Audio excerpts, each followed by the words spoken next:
Meus amados irmãos de jornada, mais uma vez, namastê. Gratidão a Mestre Jesus, o Cristo do Pai, por essa abençoada oportunidade que todos nós temos na terra, nesta casa. Gratidão ao Senhor Luiz da Rocha Lima, gratidão a Frei Luiz, por ter trazido a matéria, esse trabalho de que todos nós nos abençoamos e aproveitamos. Benditos sejam eles por terem assumido essa tarefa diante do Mestre Jesus o Cristo.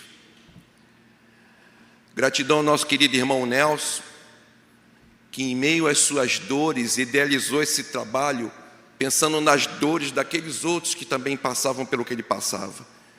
Gratidão também a ele pelo convite a participar desse trabalho na casa. Gratidão ao presidente Wilson, que ao presidir este trabalho espiritual na casa, me passa a palavra, me dando a oportunidade de participar desse trabalho. Gratidão aos nossos queridos músicos, Gunnar, Felipe, pelo trabalho de, através da música e da arte, elevar nossos corações e nossos pensamentos a patamares um pouco maiores do que a nossa pequena condição ainda neste mundo. Gratidão a todos aqueles meus irmãos que estão trabalhando na casa, estejam onde estiverem, porque suas vibrações criam a psicosfera favorável para que nós aqui, que temos a tarefa de falar, consigamos nos elevar um pouco mais a fim de sermos realmente úteis e eficazes naquilo que eles pretendem trazer para o nosso conhecimento. Gratidão a vocês que se fazem presentes, porque como filhos divinos do Pai, portadores da luz, predispostos aqui estarem a ouvir a mensagem do Mestre para fazer as modificações necessárias, a fim de trazerem, não só para vocês, mas para os seus entes queridos, uma vivência que esteja de acordo com a luz e com a dignidade daquele que é filho do Pai e que está nessa jornada na terra. Gratidão a todos vocês. Gratidão àqueles que me guiam, me orientam nesse trabalho que realizo na casa. E também aqueles que me orientam, não só aqui, mas na jornada, nesse projeto da minha atual vida na terra. Muitos são os motivos para agradecer. Recebemos muito mais do que merecemos. E é preciso que a gente manifeste isso não só em pensamento e sentimento, é preciso que digamos. Porque se a gente ficar olhando só aquilo que é negativo, deixamos de perceber que somos muito mais abençoados do que prejudicados. E o prejuízo que surge são nada mais daquilo que nós semeamos. Não vem do Pai. Vem daquilo que, por ignorância, nós propomos a manifestar. Querido Nelson começou falando de beber, né? Beber da boca do Mestre. Não é engraçado mais para mim essas coisas, mas o tema hoje fala um pouco daquilo que Jesus falava, da água da vida, que Ele tinha para dar. Eu vou me basear aqui, e isso é uma liberdade que eu vou usufruir, um direito meu. Qualquer um tem toda a liberdade para pensar diferente, e assim deve ser, porque a gente deve ouvir, ler, pesquisar, mas não deve abrir mão de fazer a própria escolha segundo a verdade, aquela verdade que está no seu coração.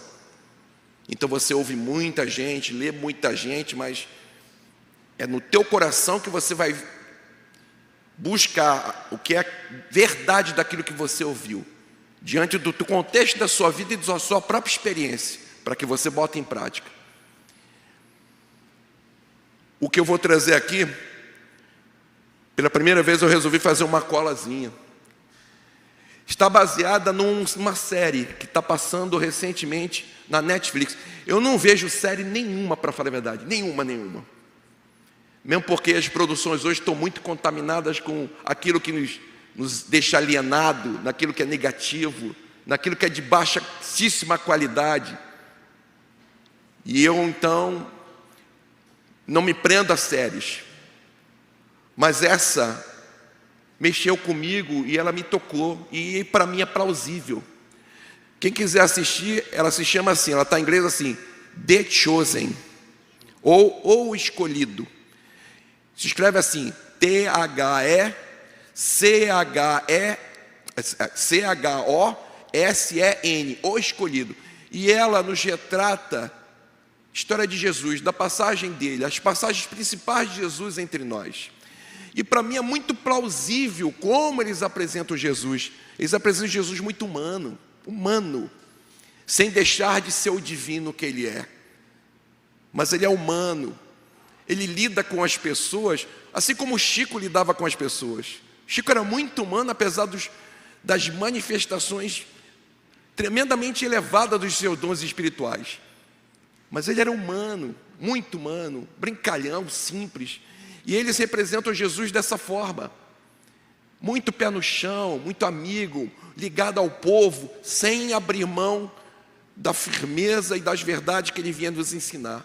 E as cenas que são retratadas, para mim, são muito plausíveis. Eu acredito que tenha sido mais ou menos daquela forma, porque a gente tem que entender que existe uma licença poética daquele que produziu, do diretor, do roteirista, mas eles fizeram de tudo para não fugir à essência do ensinamento do mestre. E quem quiser assistir, então, a parte que eu vou falar, ela se encontra no último capítulo da primeira temporada. E é o encontro de Jesus no poço de Jacó com a mulher samaritana. É um momento muito especial, que muito ensinamento para a gente. Está contida uma mensagem lindíssima ali para a gente. Então, se vocês me permitirem, aqui está a cola. Quem quiser vai lá conferir. E lembre-se, tire suas próprias conclusões segundo a sua verdade. E não de acordo com a minha opinião. Vá concluir, vá ver a verdade para você. Aquilo que para ti soa a verdade. O mestre, então, começou a perceber que começou o movimento do Sinédrio em função de haverem muitas pessoas se tornando cristãos, se tornando discípulos dele, porque os discípulos deles começaram a batizar muitas pessoas, mas botavam isso na conta de Jesus, diziam que Jesus estava batizando muitas pessoas, mais do que João Batista, e começaram a ver aquilo como um problema. Jesus, nesse momento, resolve sair da Judéia, e é o momento que ele vai iniciar, então, o trabalho dele como Messias, porque ele não tinha se apresentado a ninguém ainda como Messias, apesar das coisas que ele tinha feito. E ele saindo da Judéia, indo para a Galiléia, o caminho mais rápido é passar pela Samaria. A Samaria era um povo, os samaritanos eram um povo tremendamente desprezados e odiados pelos judeus. Muito. Havia mágoas mútuas entre um e outro. Os judeus destruíram o templo dos samaritanos, os samaritanos, junto com outro povo, se juntou numa guerra contra os judeus, havia muita mágoa. E os judeus julgavam que os samaritanos eram impuros, porque eles tinham muito envolvimento com os babilônios, e muito da crença religiosa deles tinha coisa da Babilônia. E os judeus o achavam impuros, indignos, e tinham um tremendo desprezo. Tanto é que, se você saísse da Judéia para Galiléia, o caminho mais rápido era Samaria. Os judeus davam uma volta enorme, de muitos quilômetros, simplesmente só para não passar pela Samaria. Não só pelo desprezo que tinham pelos samaritanos, mas porque existia o risco de violência, de serem atacados fisicamente se fossem vistos por alguns samaritanos mais exaltados. Existia isso. Jesus, então, indo para Galiléia, sendo orientado a dar uma volta pelo caminho que seguia o rio Jordão, para não passar pela Samaria, ele fala que não, exatamente ele vai para Samaria, que é mais curto, recebendo protestos de todos os seus discípulos. Mas ele fala que ele não, eles têm alguma coisa a temer, por que eles estão seguindo Jesus? Jesus fala isso, se vocês têm a temer, por que vocês estão me seguindo? E aí todos o obedecem e seguem. Em determinado momento, ele manda os seus discípulos à cidade para buscar alimento, que o alimento está acabando. E ele vai sozinho para o poço de Jacó. É intencional aquilo. E enquanto lá está, uma samaritana vem buscar água.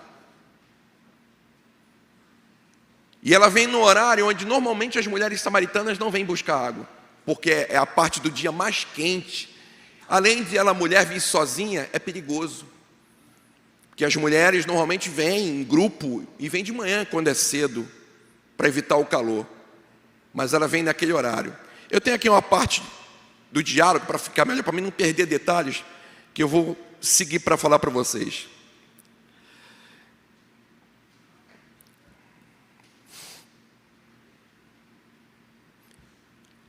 Então ela está enchendo as ânforas, né, de água.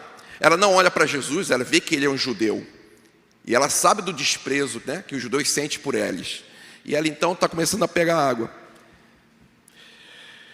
Jesus então pergunta então por que ela está sozinha ali. Por que ela veio sozinha pegar água? Se o horário não condiz com o horário que as mulheres normalmente vêm, porque é mais cedo. E por que sozinha? E ela não demonstra e nem fala nada. Ela fica em silêncio e mostra vergonha, mostra uma angústia. Jesus pede a ela então de beber, pede água a ela. Ela então diz que é muito estranho, ela estranha aquilo. Ele, sendo judeu, pedindo a ela, uma samaritana, água. Ele iria aceitar essa água? Por ser ela que iria lhe dar, essa água não seria impura? Ela não se tornaria impura simplesmente porque foi a samaritana que o deu? Ele fala que o seu povo sim veria isso dessa forma, mas ele não. Ele não pensa dessa forma.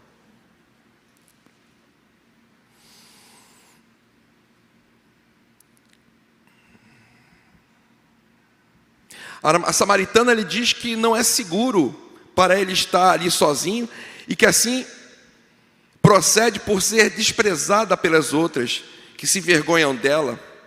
Jesus a pergunta o porquê deste comportamento delas. Ela não responde, silencia, denunciando sua angústia. Ela pergunta se ele não se incomoda de beber a água, como eu falei. Ele diz que seu povo pensa assim, mas ele não. Ela pergunta por que ela está agindo dessa forma. Por que ele, judeu, está fazendo aquilo? E ele diz que se ela soubesse quem ele era, que ela é que lhe pediria água, e ele lhe daria a água da vida. Ela lhe diz, como poderia ele dar de água para ela, se ele não tem nada como tirar a água do poço? Ela é estranha, como é que você vai me dar água? Você não tem uma ânfora, não tem como tirar a água desse poço? Esse poço foi dado por Jacó, filho de José. Pergunta se ele tem água e julga melhor. Pergunta se a água dele é melhor por ele ser judeu do que aquela água daquele poço ali.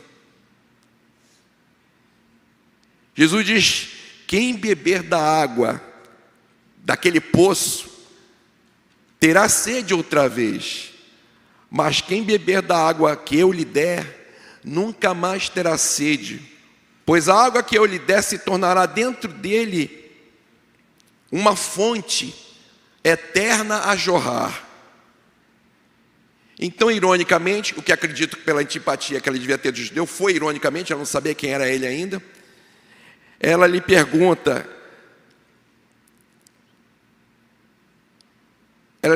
se essa água, ele diz, para ela ir buscar seu esposo antes. Vai buscar seu esposo. Você tem essa água aí? Então eu quero dela, me dá aí. Ele fala para ela, vai à cidade e traga seu esposo. Ela então volta a sentir vergonha e diz que ela não tem esposo. Ele concorda e lhe diz, é verdade, você já teve 5 homens em sua vida. E esse com quem você vive também não é seu esposo. E aí a vergonha, a culpa, a falta de dignidade que ela sente vem à tona. Ela diz para ele, já sei quem é você então.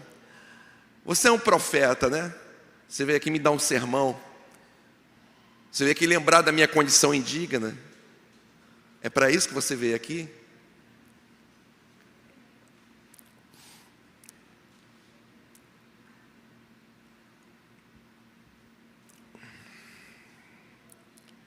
E ela fala que exatamente por causa do problema que os judeus impõem, o desprezo que eles impõem aos samaritanos, é um empecilho para que ela possa buscar a ajuda de Deus, porque eles não podem ir a Jerusalém, ao templo, os judeus não permitem, e ela diz que boa parte do que ela passa e do estado dela é porque ela não pode recorrer a Deus, porque ela não pode ir a Jerusalém, nenhum samaritano pode.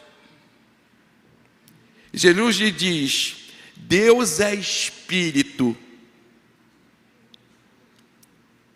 e está chegando a hora em que todos o adorarão em espírito, que não importará quem é a pessoa, nem de onde é.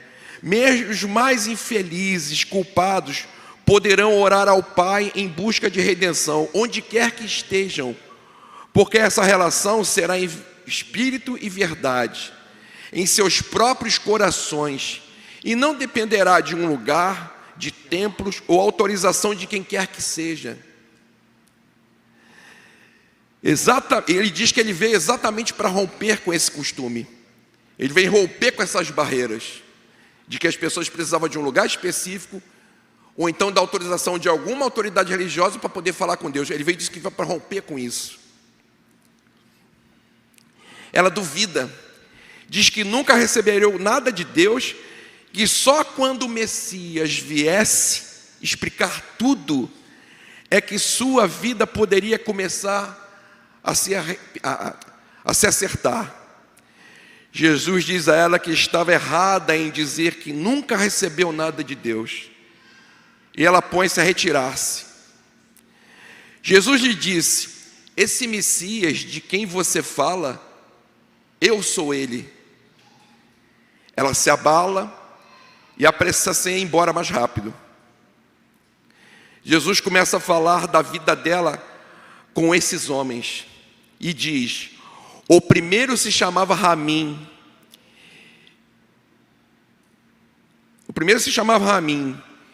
Diz a ela que era pura, acreditava numa relação feliz, além de ser uma mulher de muita fé em Deus, e que ele não era um homem bom, que a feriu e abalou a sua fé e a fez questionar o casamento. Em seguida ele já fala: o segundo se chamava Fazarte.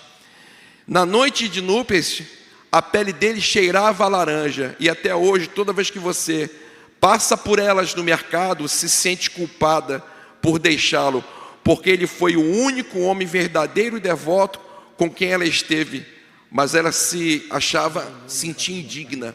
Nesse momento, ela se rende. Como ele poderia saber tudo isso?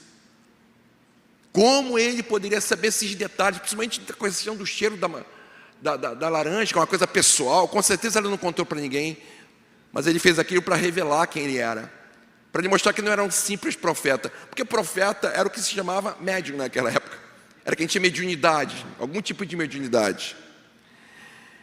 Ela pergunta por que ele está fazendo aquilo. Então ele diz que ainda não revelou a ninguém que é o Messias, que ela era a primeira e que seria bom ela acreditar. Envergonhada, ela diz que a escolha dele está errada. Jesus diz que veio a Samaria só para encontrá-la. Ela diz que é rejeitada por todos, e ele lhe responde que sabe disso, mas que ela não seria rejeitada por ele, o Messias. Ela pergunta: você sabe dessas coisas porque você é o Cristo? Ele confirma, e ela corre para a cidade para contar a boa nova. O que Jesus queria nos dizer com isso? Como é que o Messias era esperado pelos judeus? Os judeus esperavam um guerreiro, um rei poderoso, que iria assumir o povo judeu, e com a espada flamejante, faria a insurreição contra os romanos e os expulsariam. Seria uma guerra em que os submetidos matariam, trucidariam os romanos e se imporiam, assim como a religião e aquilo que eles acreditavam. Essa é a visão dos judeus. Mas o Messias não veio assim. O Messias não veio para religiosos. Ele foi procurar os religiosos assim que chegou, assim que começou a preparar a tarefa? Não, ele não foi procurar os religiosos. Ele foi procurar os intelectuais, os dotados de intelectualidade, os filósofos. Não, ele não foi buscar os filósofos. A quem Jesus foi buscar? Jesus foi buscar os anônimos mesmo, aqueles que não tinham grande expressão na sociedade atual, não tinham status nenhum. E mais do que isso, foi buscar os culpados, os infelizes com terríveis problemas de consciência, que buscavam a redenção e não sabiam nem como fazer. Ele foi buscar Maria de Madalena. Quem era Maria de Madalena? Alguém completamente perdido em devassidão, em condições mais inferiores ainda do que os discípulos, que eram cidadãos simplórios, simples, mas que não tinham na consciência a culpa e a dor que ela tinha, e a vergonha, e a falta de amor, que realmente era o que ela necessitava e buscava, e achava que era o sexo, a vida sexual depravada, desequilibrada, que era o que ela necessitava. E virou escrava disso, porque entidades começaram a vampirizá-la e a mantê-la nesse ambiente. Jesus foi buscar a samaritana. Quem era a samaritana? Alguém com muita culpa, alguém que se perdeu em escolhas erradas, traiu o marido, porque ele era mau, perverso, e quando encontrou um homem decente, sentia-se tão indigna que não conseguiu viver com ele e saiu, e acabou se envolvendo com mais 5 homens. Jesus foi buscar quem? Jesus foi buscar Zaqueu. Quem era Zaqueu? Cobrador de impostos, mas com um problema de consciência, uma dor, uma culpa, que não era resolvida pelos bens materiais que tinha. Jesus foi buscar o cego, o paralítico.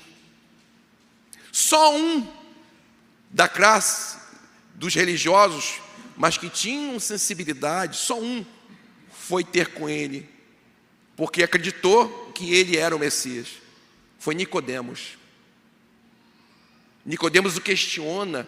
Jesus esclarece para ele que é preciso nascer de novo, voltar em corpo, em outros corpos novos, para poder, à medida que evoluímos, nos corrigimos, elevarmos até alcançar o reino dos céus.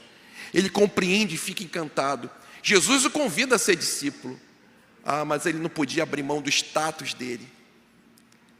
Ele era mestre em Israel. Abrir mão daqueles todos que o respeitavam como alguém representante de Deus na terra, diante da esposa, dos filhos, de todos os outros, abrir mão desse status. Ele não podia abrir mão desse status. Lembra do jovem rico que o vai procurar, querendo se tornar discípulo dele? E ele diz para o jovem que ele precisava cumprir todos os mandamentos. O jovem fala: mas eu já cumpro todos os mandamentos, todos eles. Então só lhe resta uma coisa: vá, venda tudo o que tens, dê aos pobres e venha me seguir. O jovem voltou? Não. Ele não podia abrir mão dos apegos materiais dele. Apesar de seguir os mandamentos, ele era apegado ao ter, e ele não volta. Esse espírito se corrigiu mais tarde, tá? Sabe quem é esse espírito? Que a gente conhece, alguns conhecem, é o Miramês. O jovem rico que não seguiu Jesus naquela época, lá no passado, é o que ele escreve hoje, assina como Miramês, dando-nos grandes lições e ensinamentos espirituais. É o mesmo espírito. Ele teve a oportunidade de se redimir. Vamos lembrar, Públio Lentulus, senador,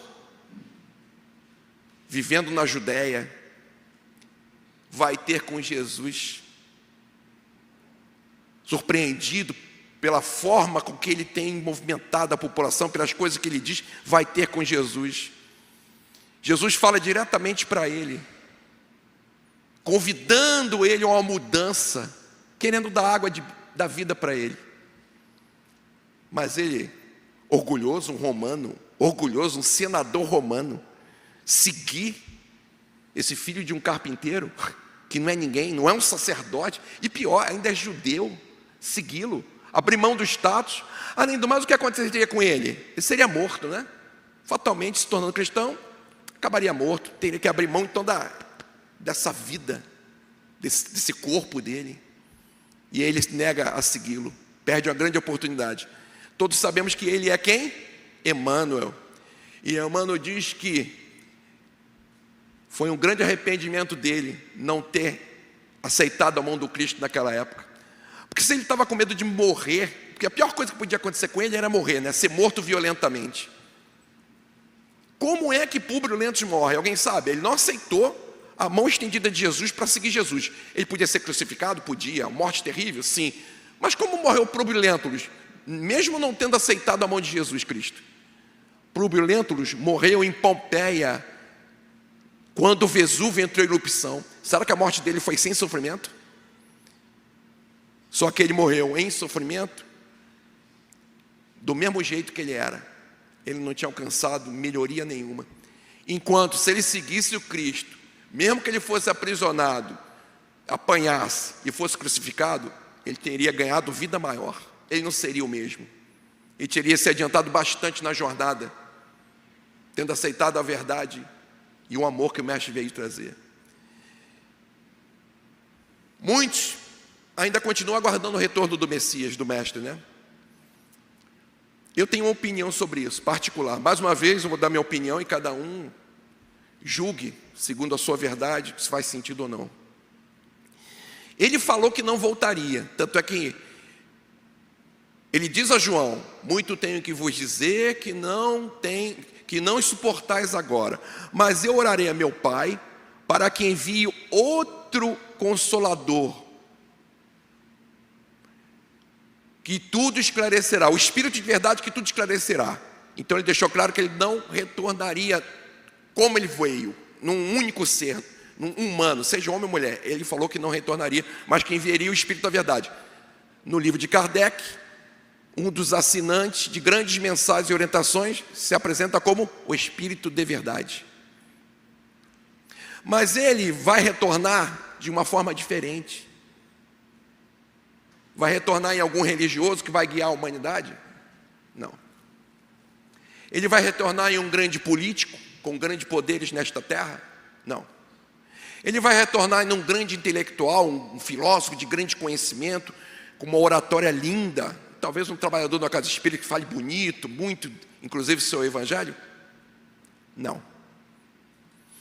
Ele voltou para quem? Eu vim para os sãos ou os doentes? Ele falou que veio para os doentes e mostrou. Ele vivia comendo com o cobrador de impostos, com prostitutas. Ele não compartilhava do convívio e da prática desses, mas iam até eles para falar da mensagem do amor e verdade. Era a água da vida. Ele veio falar de Deus, da relação que devíamos ter com Deus. Ele veio falar do reino de Deus e veio de falar como nós devíamos viver e quem éramos de verdade. Filhos de Pai, imortais, numa jornada de amor e de conhecimento, que só pode ser alcançada na medida que servimos ao outro, amando-os e orientando e ajudando-os com aquilo que a gente pode. Então, se ele vai voltar agora, olha, meus irmãos, acredito que essa partilha que eu estou fazendo hoje é complemento da última que eu fiz aqui. É complemento da última. Ele virá nos compulsivos, ele virá nos criminosos, ele virá nos corruptos, ele virá nos irmãos mais enfermos, mas que sinceramente, reconhecido no seu erro, estejam buscando a redenção, porque não suportam mais a infeliz condição. Não é simplesmente aquele que é criminoso e gosta e quer ser. Não é o compulsivo que curte e ainda divide e ainda, às vezes, ajuda outros a entrar na compulsão. Não. É aquele que, apesar de estar nessas condições, reconhece o erro e quer sair disso, e quer mudar e quer ser outro. Mais do que curar a compulsão, ele quer a água da vida,